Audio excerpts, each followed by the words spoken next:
Baru-baru ini mantan Presiden Amerika Serikat Barack Obama baru saja merilis film-film yang menjadi favoritnya selama tahun 2023. Film Jepang karya Hirokazu Koreeda berjudul Monster adalah salah satu favoritnya.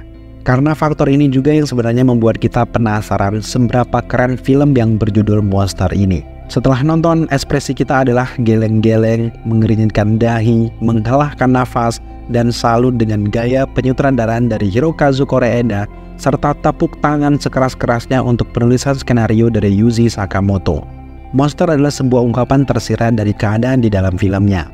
Kalau kalian berharap ada monster mengerikan seperti alien, bahan percobaan, atau bahkan Godzilla, kalian tidak akan menemukannya di film ini. Separuh awal film kita deg-degan, mana nih monsternya? Ternyata setelah film berjalan di 30 menit pertama, kami mulai memahami arti monster sesungguhnya yang sutradara coba ungkapkan. Mengangkat kisah yang terlihat baik-baik saja dan juga normal, monster itu adalah manusia di dalam ceritanya sendiri. Menceritakan karakter remaja Minato, seorang remaja yang duduk di bangku kelas 5, kemudian ada ibu Minato yang bernama Saori yang merupakan ibu tunggal, merasa sangat khawatir ketika Minato pulang dalam keadaan tertekan dan juga terluka. Saori kemudian segera menyalahkan gurunya yang bernama Hori yang berujung membuat Pak Hori ini terpecat dari sekolahnya. Di sisi yang berbeda, Minato ternyata menyimpan rahasia lain. Dia sebenarnya akrab dengan teman sekelasnya yang bernama Yori Hoshikawa, tapi menyembunyikan hubungan mereka di hadapan teman-teman sekelas yang lain. Jeniusnya Yuji Sakamoto, dia ini menulis cerita dengan banyak sudut pandang. Sekilas memang masalah di film ini sangat sederhana, tapi kolaborasi antara sutradara dan juga penulis naskah yang unik dan juga kompleks membuat film ini berbeda dari film-film lainnya.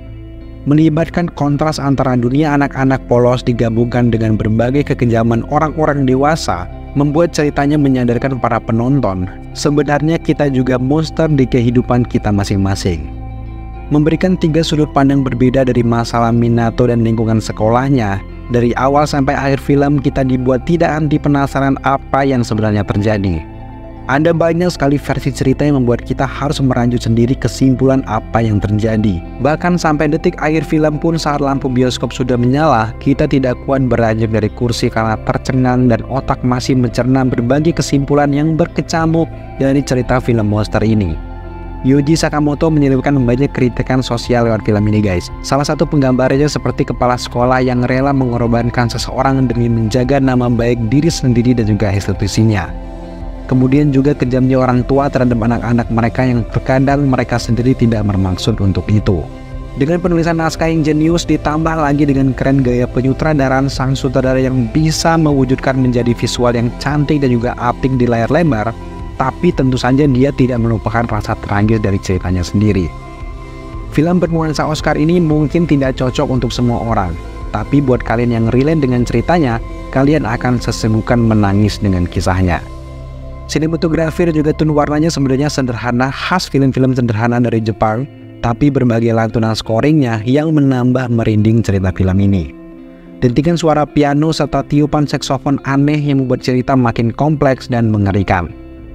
Chemistry antar karakter di dalamnya juga menjadi kunci berhasilnya film ini, terutama dengan akting Soya Kurokawa dan juga Hinata Hiragi sebagai 2 anak laki-laki pusat cerita film ini yang menjadi salah satu faktor berhasilnya film ini.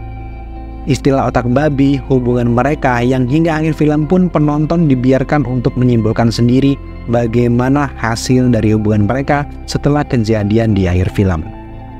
Setelah selesai menyaksikan film ini, tentu kita sangat sadar bahwa kita sendiri bisa menjadi monster bagi siapa saja di lingkungan kita.